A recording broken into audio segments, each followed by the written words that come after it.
Hello everyone, welcome to your history class. Today we'll start 11th chapter of 12th history. The name of the chapter is Rebels and Daras, the revolt of 1857 and its representations. इस chapter में हम हमारी country में हुए एक बहुत बड़े revolt जो कि 1857 में हुआ था उसके बारे में डिस्कस करने वाले हैं। इस रिवोल्ट में हर किसी ने पार्टिसिपेट किया था, चाहे वो ऑर्डिनरी मैन है, किंग हैं, क्वीन हैं, एम्परर्स हैं, जमींदार हैं, लैंडलॉर्ड हैं, इवन मौलवीज, प्रीस्ट और ट्राइब्स ने भी इस रिवोल्ट में पार्टिसिपेट किया था। कहीं ना कहीं ये लग रहा था कि भाई हाँ, अब हमें ब्रिटिश रूल से फ्रीडम मिल जाएगी, लेकिन फिर कुछ कमियां रही इस रिवोल्ट में जिसकी वजह से ये रिवोल्ट जो है फेल हो गया था। तो चलिए चैप्टर को स्टार्ट करते हैं और देखते हैं कि क्यों इस रिवोल्ट को स्टार्ट किया गया था, कैसे स्टार्ट किया गया था और फिर किन कमियों की वजह से ये फेल हो गया था। 10th में 1857 के लेट आफ्टरनून को जो मीरूत कंटेनमेंट के सिपाही थे उन्होंने इस रिवोल्ट को स्टार्ट कर दिया था। सबसे पहले ये रिवोल्ट जो है नेटिव इन्फेंट्री पैदल सेना में स्टार्ट हुआ, उसके बाद जल्दी ही कैवलरी और सिटी में फैल गया था। ऑर्डिनरी लोग चाहे वो टाउन से हैं या फिर उसके आसपास के विलेजेस से हैं, सब ने स्पॉइस को ज्वाइन किया। इन स्पॉइस ने सबसे पहले बैल ऑफ आर्म्स मीन्स जहां पर उनके आर्म्स, जहां पर उनके शस्त्र रखे हुए थे, शस्त्रागार के ऊपर अटैक किया, उसको कैप्चर्ड किया। उसके बाद इन्होंने व्हाइट लोगों के ऊपर अटैक कर दिया, उनके जो बंगलोज और प्रॉपर्टीज थे उन्हें बर्न कर दिया। गवर्नमेंट बिल्डिंग्स जैसे कि record office, jail, court, post office, treasury, इन सब को भी डिस्ट्रॉय कर दिया और प्लंडर कर दिया गया था। टेलीग्राफ लाइन जो कि दिल्ली तक फैली हुई थी उसे कट कर दिया गया था। जैसे ही अंधेरा शुरू हुआ सैनिकों का ये ग्रुप दिल्ली की तरफ मूव कर गया। अब 11 मई की अर्ली मॉर्निंग ही ये दिल्ली के रेड फोर्ट के गेट पर जहाँ पहुंचे। ये रमजान का महीना था और रमजान का महीना मुस्लिम्स के लिए एक होली मंथ होता है। इस मंथ में वो प्रेयर्स करते हैं और फास्ट रखते हैं। Old Mughal emperor Bahadur Shah just उन्होंने अभी अपनी प्रेयर्स को फिनिश किया था। सनराइज से पहले जो मील करते हैं इस महीने में वो खाना उन्होंने अभी खाया था और अपने फास्ट को स्टार्ट किया था। तभी उन्हें गेट पर शोर शराबा सुनाई दिया। उन्होंने देखा कि विंडो के पास बहुत सारे स्पॉइस जो हैं गैदर्ड हैं, इकट्ठे हो गए हैं। उन्हें सिपाहियों ने बताया कि उन्होंने मीरूत में बहुत सारे इंग्लिशमैन को मार दिया है। उसके पीछे रीजन ये था कि उन्हें जो बुलेट्स यूज करने के लिए दी गई थी उन बुलेट्स के ऊपर काऊ और पिग का फैट लगा हुआ था और उनको यूज करने से पहले मुंह के साथ छीला जाता था, जिसकी वजह से उनके फेथ करप्ट हो रहे थे और अपने फेथ्स को, अपने धर्म को बचाने के लिए उन्होंने इन बुलेट्स को यूज करने से मना कर दिया और वहां पर इंग्लिश पर्सन्स को मार दिया था। तभी एक और स्पॉइस का जो ग्रुप था उसने दिल्ली में एंटर किया। ऑर्डिनरी लोगों ने उन्हें ज्वाइन किया। बहुत सारे यूरोपियन को मार दिया गया, दिल्ली के ऊपर अटैक किया और उसको लूट लिया गया। अब यहाँ पर क्लियर हो गया था कि दिल्ली जो है वो ब्रिटिश कंट्रोल से बाहर चली गई है। कुछ स्पॉइस, कुछ सैनिकों ने बिना कोर्ट के एटिकेट्स को फॉलो किए हुए रेड फोर्ट के अंदर एंटर किया। उन्होंने चारों तरफ से बादशाह को घेर लिया था। अब वो एम्परर से अपने ब्लेसिंग्स चाहते थे, मीन्स एम्परर को इस रिवोल्ट का नेता, लीडर बनाना चाहते थे। एम्परर के पास और कोई भी दूसरा ऑप्शन नहीं था, इसीलिए उन्होंने इस लीडरशिप को एक्सेप्ट कर लिया था और उन्हें सिर्फ एक नॉमिनल लीडर बनाया गया था, मीन्स सिर्फ नाम का लीडर बनाया गया था, क्योंकि वो बहुत ज्यादा ओल्ड थे। रिवोल्ट में किसी टाइप का कोई भी इंटरफेयर नहीं कर सकते थे या फिर उसको कैरी आउट भी नहीं कर सकते थे। उन्हें सिर्फ नॉमिनल लीडर बनाया गया था। 12th और 13th मई को नॉर्थ इंडिया में शांति बनी रही थी, पीस वहां पर बना रहा था। लेकिन जैसे ही ये खबर फैली कि दिल्ली पर रेबल्स ने अटैक कर दिया है, यानी कि वहां पर बहुत सारे रेबेलियंस आ गए हैं, तो बहादुर शाह ने अपनी ब्लेसिंग्स इन रेबेलियन को दी और जल्दी ही ये मूवमेंट जो है चारों तरफ फैल गया था। उसके बाद गनेटिक वैली में, यानी कि गंगा वैली में जितने भी कंटेनमेंट छावनियों के बाद छावनियां जो हैं इस विद्रोह में कूदती चली गई और सिपाहियों ने विद्रोह स्टार्ट कर दिया था। ओके, और इस तरह से 1857 का ये विद्रोह जो है स्टार्ट हो गया था। पैटर्न ऑफ द रेबेलियन, इस रेबेलियन का पैटर्न क्या था? अगर हम इसके प्लेसेस और डेट्स को देखें तो और इनको एक ऑर्डर में लगाए तो हम देखेंगे कि इसका कोई मेन डेट फिक्स नहीं की गई थी। जैसे जैसे जिस भी छावनी को, जिस टाउन में ये खबर फैली कि भाई हाँ विद्रोह शुरू हो गया है, वैसे वैसे उन्होंने विद्रोह शुरू कर दिया था और धीरे धीरे जो है इन छावनियों के सैनिकों ने इस विद्रोह में कूदना शुरू कर दिया था, अंग्रेजों के खिलाफ रेबल कर दिया था और सेम पैटर्न को उन्होंने फॉलो किया था। सेम पैटर्न मीन्स सबसे पहले उन्होंने उनके जो शस्त्रागार थे, जहां पर वो आर्म्स रखते थे, अपने हथियार रखते थे, उसको लूटा, उसके ऊपर कैप्चर्ड किया, फिर इंग्लिश मैन को मारा, उसी छावनी में रहने वाले जितने भी इंग्लिश पर्सन थे उनको मारा, उसके बाद गवर्नमेंट ऑफिसर्स को डिस्ट्रॉय कर दिया था। मीन्स सेम पैटर्न को फॉलो किया गया था। हाउ द म्यूटिनीज बिगिन, ये रिवोल्ट, ये म्यूटिनीज कैसे बिगिन हुए? अभी हमने देखा कि 10 मई में जब मीरूत में सैनिकों ने बुलेट्स को यूज करने से मना किया तो यहाँ पर ये विद्रोह शुरू हो गया था। इसके बाद जो ये विद्रोह हुआ, इसके लिए सैनिक जो है एक सिग्नल का वेट करते रहते थे। कई जगह पर ये सिग्नल था कि शाम के टाइम पर फायरिंग की जाती थी, कई जगह पर बिगुल को बजाकर ये सिग्नल दिया जाता था। जैसे ही ये सिग्नल मिलता था, सबसे पहले सैनिक जो है शस्त्रागार के ऊपर अटैक करते थे, उसको सीज्ड कर लेते थे, फिर जो है ट्रेजरी को प्लंडर करते थे। ठीक है, उसके बाद गवर्नमेंट बिल्डिंग्स जैसे कि jail, treasury, telegraph office, record room, bungalows, इन सब को प्लंडर्ड करते थे, मीन्स उनको पूरी तरह से नष्ट कर देते थे। और उसके बाद जितने भी रिकॉर्ड्स यहाँ पर रखे हुए होते थे, इन रिकॉर्ड्स को जला देते थे। हर एक चीज और हर कोई जो कि इन वाइट लोगों से रिलेट करता था उसे टारगेट बनाया गया था, मीन्स उन सबको मार दिया गया था। हर एक चीज जो इनसे रिलेट करती थी उनको डिस्ट्रॉय कर दिया गया था। यहाँ पर विद्रोह के जो प्रोक्लेमिनेशंस थे, मीन्स जो घोषणाएं थी, वो हिंदी, उर्दू, पर्सियन, हर एक लैंग्वेज में, हर एक सिटी में हुई, ताकि हिंदू और मुस्लिम दोनों मिलकर फिरंगी रूल को खत्म कर सके। फिरंगी यहाँ पर अंग्रेजों के लिए यूज किया जाता था, ये एक पर्शियन वर्ड था जो कि अंग्रेजों की इंसल्ट करने के लिए यूज किया जाता था। सो हिंदू मुस्लिम जो है सभी मिलकर फिरंगी रूल को खत्म कर सकें, इसीलिए हर एक लैंग्वेज में घोषणाएं, प्रोक्लेमिनेशंस की जाती थी। ऑर्डिनरी लोगों ने भी इस रिवोल्ट को ज्वाइन कर लिया था। ऑर्डिनरी लोगों ने जब इसको ज्वाइन किया तो उन जो सिटीज में रहने वाले अमीर लोग थे, रिच पीजेंट्स थे, लैंडलॉर्ड्स थे, जमींदार थे, उनको भी निशाना बनाया गया था, क्योंकि ऑर्डिनरी लोग जो ये किसान थे, ये इन्हें कंपनी का एक एजेंट की तरह ही देखते थे। लखनऊ, कानपुर और बरेली जैसे बड़े बड़े शहरों में तो इनको पूरी तरह से तबाह कर दिया गया था। इनके घरों को पहले लूटा गया, फिर उन्हें डिस्ट्रॉय कर दिया था। जो भी इनके अथॉरिटी और हिरार्की थी उसको पूरी तरह से खत्म कर दिया गया था। सो इस तरह से यहाँ पर ये रिवोल्ट होना शुरू हो गया था। In the month of May and June, the British had no answers to the actions of the rebels. ये जो rebels थे, उनके actions के आंसर करने का इनके पास कोई तरीका नहीं था। इस टाइम पर तो ब्रिटिशर्स सिर्फ और सिर्फ अपनी लाइफ और अपने घरों को बचा रहे थे। जैसे कि एक ब्रिटिश ऑफिसर ने नोट किया और लिखा कि collapsed like a house made of cards.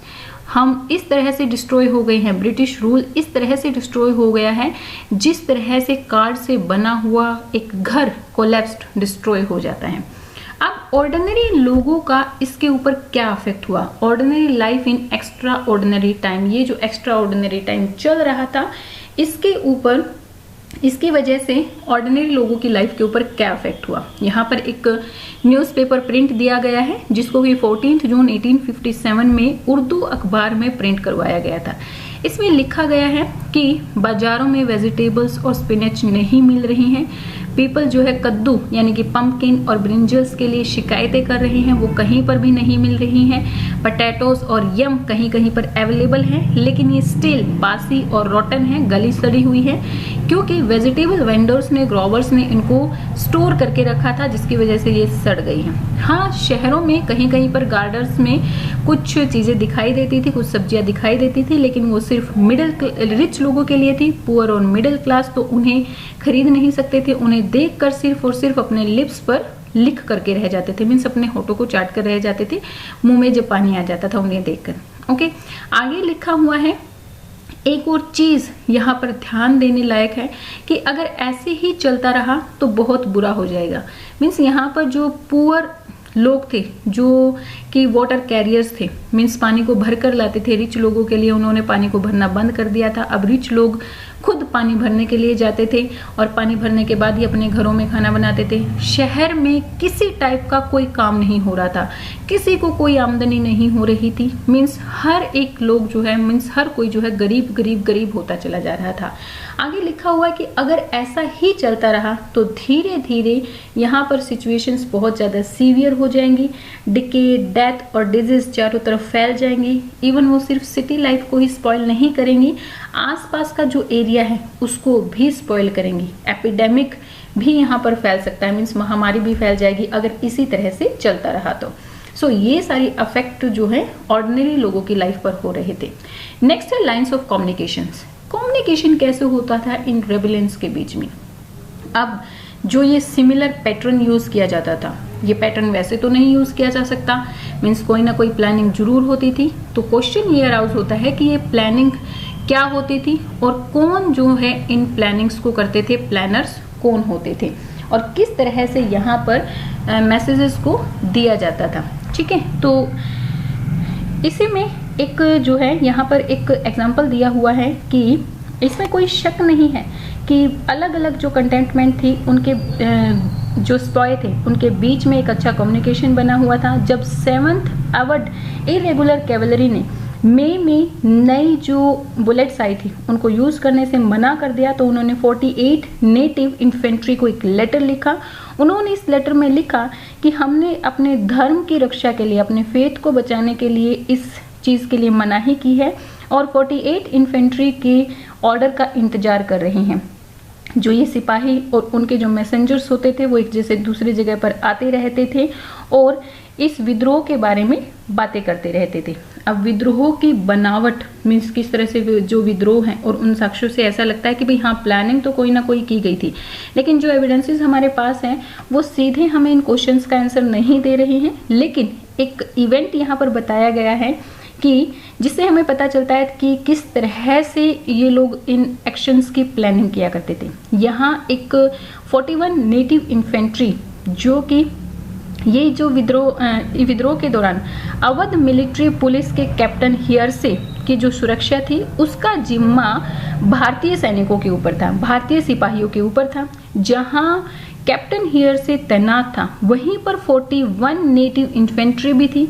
Infantry ने मिलिट्री से ये रिक्वेस्ट की कि वो हर एक ऑफिसर को, वाइट पर्सन को खत्म कर चुके हैं, इसलिए हियरसे को भी या तो वो खत्म कर दें या फिर हमें सौंप दें। मिलिट्री ने ये दोनों ही बातें मानने से मना कर दिया था और जब मना किया गया तो यहाँ पर सैनिकों की एक पंचायत हुई थी। इस पंचायत में सभी मेन ऑफिसर्स, जो सैनिकों के जो लीडर्स थे वो इन्वॉल्व हुए, सैनिक भी इन्वॉल्व हुए। ये ऐसी पंचायतें रात के टाइम पर की जाती थी और वो एक दूसरे से जो है सलाह करते थे। इट मीन्स इससे ये बात तो क्लियर है कि सभी लोग इकट्ठा होकर ही प्लानिंग किया करते थे और प्लानिंग के बाद जो भी रिजल्ट आता था उसको वो फॉलो किया करते थे। ठीक है, ये जो पंचायतें होती थी वो कहाँ पर होती थी, जहाँ पर सैनिक रहा करते थे, स्पॉय लाइन्स में हुआ करती थी। स्पॉय लाइन्स में एक ही क्लैन के लोग रहा करते थे, वो कॉमन रिचुअल्स और कॉमन लाइफस्टाइल को फॉलो करते थे और सेम कास्ट से रिलेट करते थे और यहीं पर बैठकर वो अपनी प्लानिंग करते थे और अपने फ्यूचर को डिसाइड करते थे और इस तरह से स्पॉयस जो है अपनी प्लानिंग्स को आगे बढ़ाते थे और रेबेलियन को भी आगे बढ़ाते थे। नेक्स्ट है लीडर्स एंड द फॉलोअर्स। अब ब्रिटिशर्स से फाइट करने के लिए लीडरशिप और ऑर्गेनाइजेशन की तो बहुत ज़्यादा ज़रूरत थी, क्योंकि इतने बड़े रूल से, इतने बड़े ब्रिटिश रूल से निपटने के लिए अगर ऑर्गेनाइजेशंस और लीडर्स नहीं होंगे तो उनसे नहीं निपटा जा सकता है। ठीक है, कई बार ये जो लीडर्स थे उन्हीं लोगों को लीडर्स बनाया गया जो पहले भी ब्रिटिशर्स के खिलाफ अपनी लीडरशिप कर चुके थे। उनमें से एक एग्जाम्पल हमने स्टार्टिंग में ही देखा कि मिरूत के जो स्पॉय थे वो सीधे एम्परर के पास गए और एम्परर को उन्होंने इस रिवोल्ट की लीडरशिप एक्सेप्ट करने के लिए बोला। पहले तो इस लीडरशिप को एम्परर ने एक्सेप्ट नहीं किया था, इस एक्सेप्टेंस के लिए बहुत ज़्यादा टाइम लगा था, क्योंकि जैसे ही बहादुर शाह ने इस एक्शन के बारे में सुना तो वो डर गए थे। लेकिन जब सिपाहियों ने उन्हें घेर लिया था, रेड फोर्ट के अंदर ही सिपाही चले गए थे, कोर्ट के एटिकेट्स को फॉलो किए बिना ही उन्हें डिफेंस कर दिया था और उन्हें चारों तरफ से घेर लिया था, तो एम्परर के पास दूसरा कोई ऑप्शन नहीं बना था और उसके बाद उन्हें सिर्फ नॉमिनल लीडर जो है इस रेबेलियन का बना दिया गया था। सेम सीन दूसरी जगह पर भी हुए, जैसे कि कानपुर में नाना साहिब को रेबेलियन का लीडर बनाया गया था, जो कि बाजीराव सेकंड के सक्सेसर थे। उनके पास दूसरी कोई चॉइस नहीं थी इस रेबेलियन का लीडर बनने के सिवाय। ठीक है, सेम वैसा ही झांसी की रानी के साथ हुआ, उन्हें भी फोर्सफुली इस रेबेलियन का लीडर बनाया गया था। एक और जमींदार जो कि कुंवर सिंह थे, जो बिहार के अरहा जमींदारी से रिलेट रखते थे, उन्हें भी फोर्सफुली इसका लीडर बनाया गया था। ठीक है, अब अवध के नवाब वाजिद शाह को अंग्रेजों ने मार गिराया था और ये लोग अभी तक भूले नहीं थे उनकी मौत किस तरह से की गई थी। और जब ये रेबेलियन स्टार्ट हुआ तो उनके बेटे बिरशिज कुदैर को, जो कि उनके छोटे सन थे, उन्हें जो है इस रेबेलियन का लीडर बनाया गया था। अब नॉट एवरीवेयर, हर जगह पर कोर्ट से जुड़े हुए जो ये लोग थे, जैसे कि रानी, राजा, नवाब, तालुकदार ही लीडर नहीं बन रहे थे, बल्कि कई जगह पर ऑर्डिनरी लोग भी लीडर बन रहे थे। जैसे कि मीरूत में एक फकीर को देखा गया था जो एलिफेंट पर राइड करता था और मीरूत के जो सैनिक होते थे वो ऑफनली उनसे विजिट करने के लिए जाते रहते थे। और Lucknow after annexation of Awadh there were many religious leaders, और लखनऊ में जब अवध को एनेक्स कर लिया गया, अवध को जीत लिया गया, तो बहुत सारे ऐसे रिलीजियस लीडर्स थे जिन्होंने इस रेबेलियन की लीडरशिप की थी। ओके, और वो लोगों को ब्रिटिश रूल को डिस्ट्रक्ट करने के लिए प्रीच करते रहते थे। अब ये जो रिलीजियस लीडर्स थे, उन्होंने अपनी रिलीजियसिटी को छोड़कर ब्रिटिश रूल को कैसे डिस्ट्रक्ट किया जाए इसके ऊपर प्रीचेस देना शुरू कर दिया था। एल्सवेयर लोकल लीडर्स इमर्स, कई जगह पर लोकल लीडर्स भी इमर्स हुए। कुछ पीजेंट्स, जमींदार और ट्राइब्स ने भी इस रिवोल्ट में भाग लिया। शाहमल, जो कि उत्तर प्रदेश के भारोट परगना से रिलेट करते थे, वो वहां के कॉमन लोगों के लीडर बने। गोनू, जो कि एक ट्राइब थे, छोटापुर सिंगम के प्लेस के वो एक ट्राइब थे, कल्टीवेटर थे, और वहीं पर जो है उन्होंने उन ट्राइब्स का सेबूम प्लेस के जो ट्राइब्स थे उनका नेतृत्व किया, उनका लीडरशिप की, और रिवोल्ट में वो एक लीडर बने थे। यहाँ पर ये नाना साहिब की पिक्चर दी हुई है। नाना साहिब जो है जब 1857 में इस रिवोल्ट का एंड हुआ और जब उन्होंने देखा कि रेबेलियन को एक्सप्रेस कर दिया गया है, तो नाना साहिब जो है नेपाल की तरफ भाग गए थे। ओके, सो आज हम यहीं तक करने वाले हैं। अगर आपको लगता है कि मेरे सेशंस आपके लिए यूजफुल हैं, then give me a thumbs up, share my videos with your friends and subscribe my channel for new updates. Thank you, bye bye, keep learning.